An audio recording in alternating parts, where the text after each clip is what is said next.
Bueno chicos, ¿cómo están? ¿Todo bien? Mi nombre es Máximo y hoy vamos a ver un poco acerca de la parte de genética de la unidad 4. Vamos a empezar un poco con lo que es el material hereditario, que bueno, básicamente la función que tiene que cumplir es ser químicamente estable y llevar una gran cantidad de información, porque va a ser el participante justamente de que esa información bueno, llegue de manera correcta al individuo descendiente y que pueda expresar las características de los progenitores. También tiene que poder copiarse a sí mismo, ser capaz de producir variabilidad genética y, bueno, justamente transferir esa información de los progenitores a los descendientes.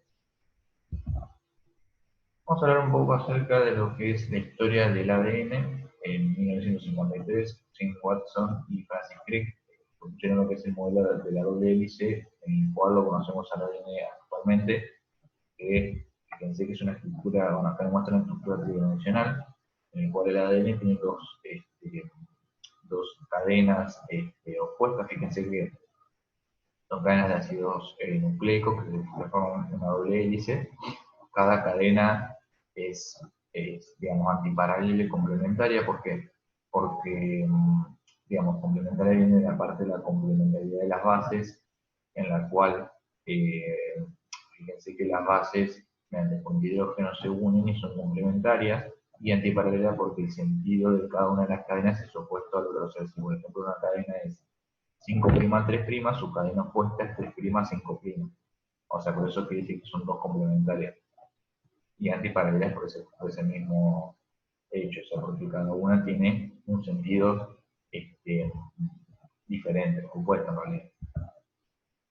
Acá un poco ven lo que es la replicación del ADN, lo que nos permite es justamente que el ADN pueda copiar, hacer una copia a una molécula idéntica que lo original, y que, bueno, justamente esta replicación es bidireccional, es semiconservativa, y dependiendo si son organismos eucariotas o procariotas van a tener múltiples orígenes o un solo origen respectivamente. Hay que ver qué tipo de organismo es.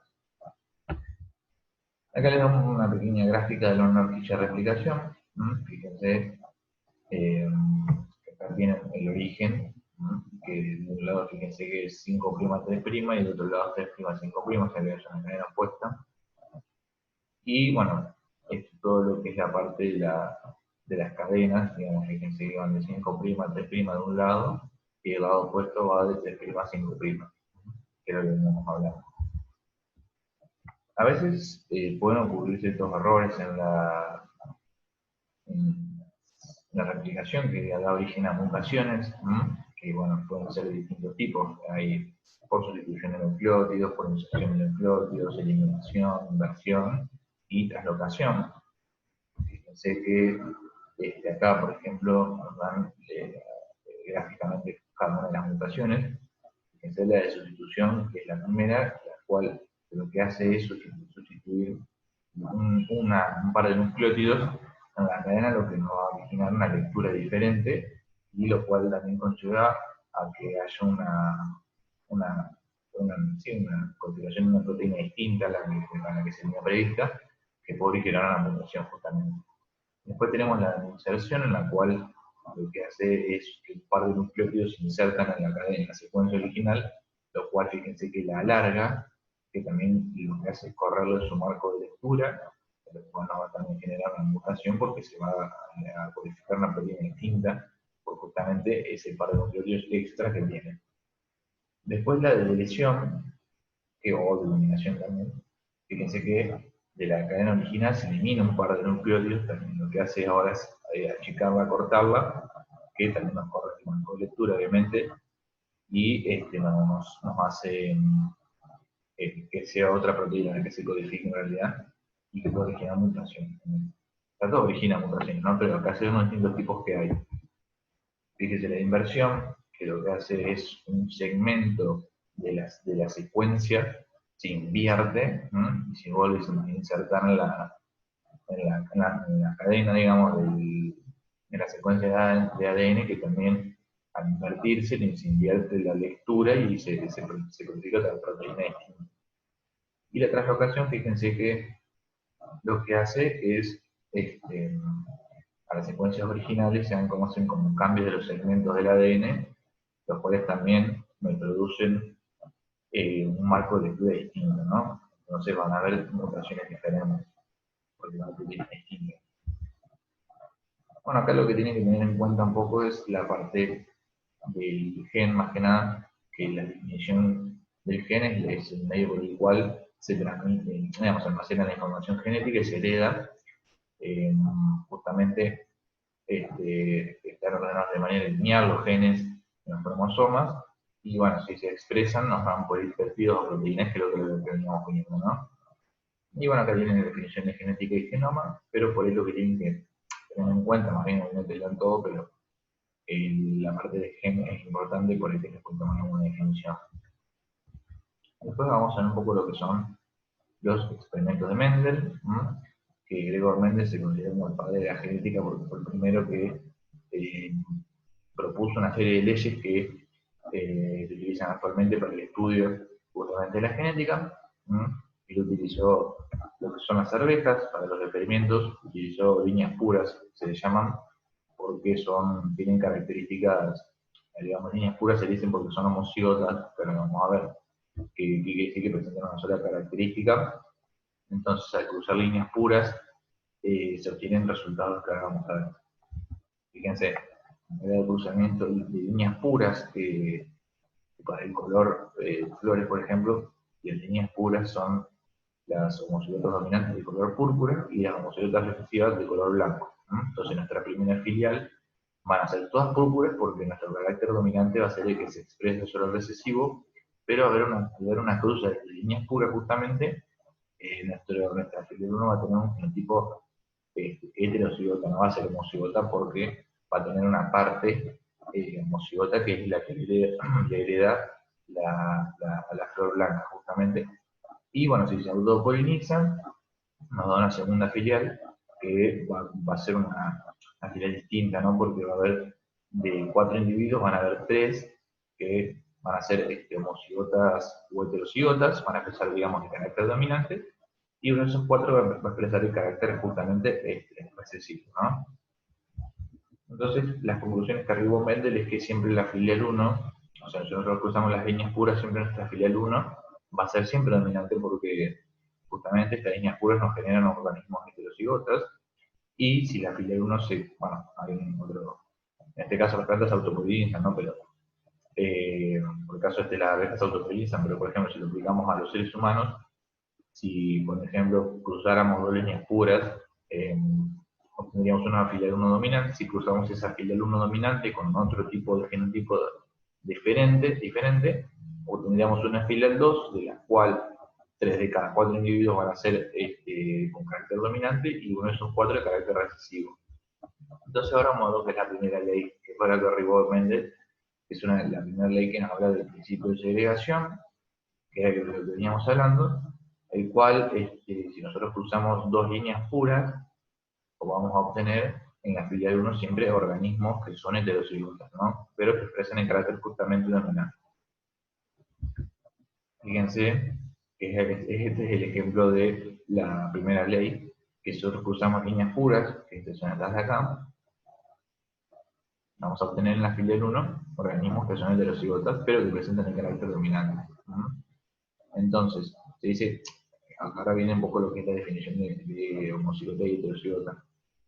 Digamos, se dice que un organismo es heterocigota porque primero que representa para ese tipo de fenotipo, para esa determinada característica, un fenotipo único, y el heterocigoto quiere decir que tiene los dos alelos, tiene alelos dominantes y alelos recesivos, pero recuerden que el que predomina es el alelo dominante, entonces va a aparecer el color púrpura en este caso. Pero va a ser un organismo heterocigoto, no va a ser más homocigoto, porque justamente tiene esos dos alelos diferentes.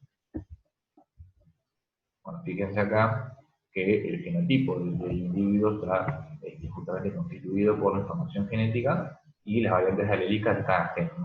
Entonces, y el fenotipo es justamente la expresión del genotipo, que depende, bueno, de los alelos, del tipo de organismo que se esté viendo, y por ahí también del ambiente. El ambiente influye mucho en la expresión del fenotipo. Entonces, como para concluir, digamos, que la filial 1 va a ser púrpura justamente porque el alelo, perdón, dominante es el que se expresa sobre el alelo recesivo. En este caso el alelo dominante es el color púrpura, por ende nuestra filial 1 va a ser de color púrpura. Este es un pequeño cuadro que es el cuadro de Punnett, que les va a ser muy útil para justamente poder resolver problemas que les propongan los docentes. Este cuadro lo que hace es justamente eh, relacionar y los parentales más que nada, y nos permite hacer el cruzamiento de manera matemática, si se quiere decir así, en el cual nosotros vamos a cruzar los dos parentales, hembras y machos, que fíjense, el cuadro de Punnett lo que nos permite es visualizar qué tipo de descendencia vamos a tener, ¿no? Digamos, acá se lee de esta manera. Cada cuadrado de acá, cada cuadrado representa un 25% sobre el 100% que es el total, digamos. Entonces, esto sería así, fíjense, tenemos un 25% de individuos que van a presentar un genotipo homocigoto dominante, que bueno, en este caso no nos da las características, pero por ejemplo, si fuera el color, diríamos que este organismo, para el color de flor púrpura, va a ser homocigoto dominante, un 25%. O sea, va a tener un fenotipo púrpura. Fíjense que tenemos un 50% de probabilidades de que nos salgan un individuo heterocigota, pero que va a presentar justamente el color púrpura en el fenotipo porque el alelo dominante predomina siempre por el recesivo, y tenemos un 25% de probabilidades de que nos salgan individuos que sean homocigotas recesivos, o sea que van a expresar un fenotipo color blanco, para la flor. En este caso, fíjense que se cruzan parentales heterocigotas, ya no son parentales homocigotas dominantes y homocigotas recesivos. Entonces, fíjense esa variabilidad del 3-1 que se le dice, que 3 de cada 4 individuos van a expresar el carácter dominante y 1 de cada 4 el carácter recesivo. Bueno, ahora vamos a hablar un poco de lo que es el cruzamiento de prueba.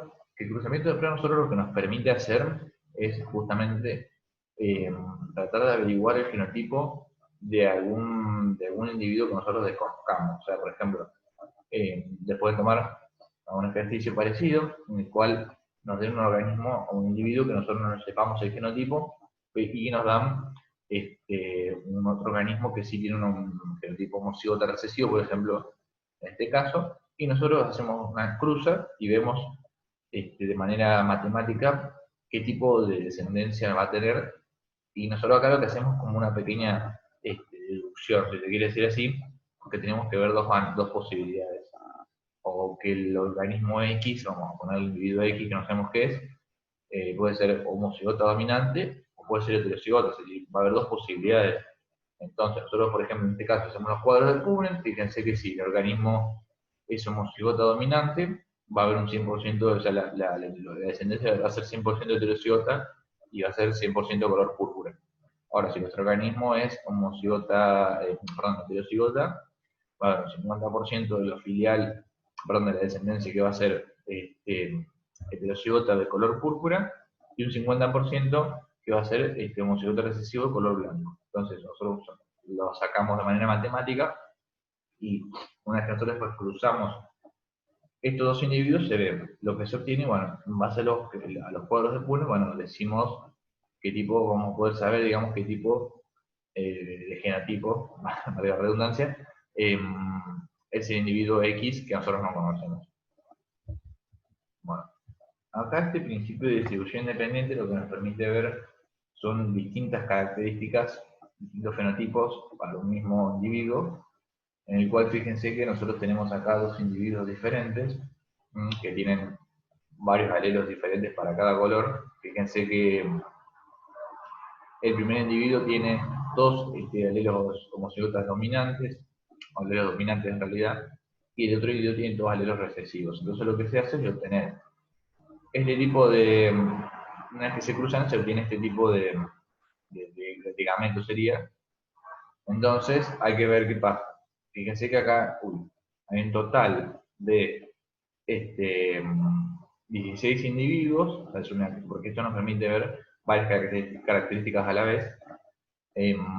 Fíjense que hay 16 individuos, de los cuales, de esos 16, 9 individuos van a presentar fenotipos de color amarillo y de forma redonda. Y 3 de esos 16 van a presentar un fenotipo de color verde, de semilla, pero va a ser redonda. O sea, va a ser redonda verde, y los 9 van a ser redondos amarillos. Luego tenemos de esos 16, 3 que van a ser amarillos, pero van a tener una semilla rugosa, y solo uno va a ser de color verde con semilla rugosa. O sea, nos permite ver varias características, varios fenotipos a la vez. Entonces vamos a tener como un cuadro de Punnett ampliado, en el cual vemos varias características a la vez. Eso nos permite ver qué tipo de descendencia va a tener también. Bueno, acá vamos a hablar un poco de lo que es la teoría cromosómica de la herencia, que, bueno, cuando Mendel hizo sus experimentos, no sabía, digamos, de la existencia de los cromosomas, pero hoy sabemos que los genes se encuentran justamente en los cromosomas, están en disposición lineal. Por ejemplo, y bueno, hay veces que los genes se heredan juntos, entonces esto se denomina genes ligados, y el crossover, o el cruzamiento, que se produce en la profase 1 en la meiosis, produce esta recombinación de genes que es importante para que haya una variabilidad genética en el individuo que va a ser el descendiente. Entonces va a tener parte del paterno y parte del materno. Así que bueno, o sea, la parte del crossover es muy importante que ocurra, porque si no, no va a haber variabilidad en el individuo y no vamos a saber qué tipo de cosas se le dan. Fíjense, ahora vamos a hablar un poco de los cromosomas sexuales y cómo nos determinan el sexo.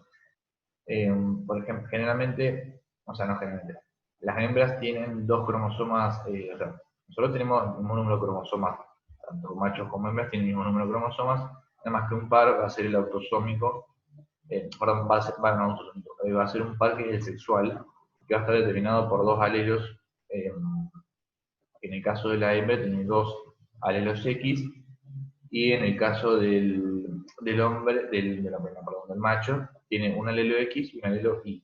Entonces, cuando se produzca obviamente el cruzamiento, fíjense que hace un pequeño cuadro de Punnett, si se quiere decir, que en el cual va a haber un 50% de probabilidades de que me salga, de tener descendencia hembra, y un 50% de probabilidades de tener una descendencia de macho, digamos. Entonces, esto siempre va a ocurrir así, porque el progenitor hembra, al tener, bueno, los dos cromosomas iguales, y el progenitor macho al tener este Y distinto, siempre en el cruzamiento va a haber, perdón, un 50% de probabilidades de que me salga un descendiente macho y un descendiente hembra. Bueno, y por último vamos a ver un poco de lo que es la dominancia incompleta, que en este caso la dominancia incompleta no se sujeta mucho a las leyes de Mendel, porque no cumple por ahí. Fíjense, si tomamos como ejemplo estos alelos dominantes, que va a ser el C1 y el C2, para lo que es la forma del pelo, más que nada para el fenotipo, que va a ser la forma del pelo. Fíjense que si el fenotipo es C1 va a ser un cabello rizado, si el genotipo es C1-C2 va a ser ondulado, y si el genotipo C2-C2 C2-C2 va a ser un cabello elástico. Esto es así porque fíjense que no cumple la ley, que era la primera ley, que nos decía que si nosotros cruzamos líneas puras no íbamos a tener un 100% de la filera de organismos que van a ser heterocigotas. Pero bueno, acá fíjense que tenemos distintos organismos para lo que es la parte de la forma del pelo. Fíjense que tenemos un individuo que nos va a salir de un cabello rizado, dos que nos van a salir de cabello ondulado, como los padres, y uno que nos va a salir de cabello lacio. Entonces, por eso se dice que la dominancia incompleta no está sujeta a lo que es la herencia mendeliana, ¿no? Así que bueno, eso ya es todo por hoy. Espero que les haya servido. Cualquier cosita, este video lo va a estar subiendo Fer después al canal de la Escuela de Sanidad. Por si les queda alguna duda, lo pueden ir a buscar ahí. Así que bueno, cualquier cosita, nos estamos viendo. Así que estudien y bueno, suerte. También, fíjense que traten de no guiarse. O sea, si bien el Power les sirve a ustedes para resumirlo, traten de complementar mucho el estudio con la parte del libro. que no sé, ustedes usan el Curtis, me parece, o sí, el Curtis usan, que es el que más se conoce y el que más completo está. Así que traten de complementar ese estudio con el libro. Así que bueno, nos vemos.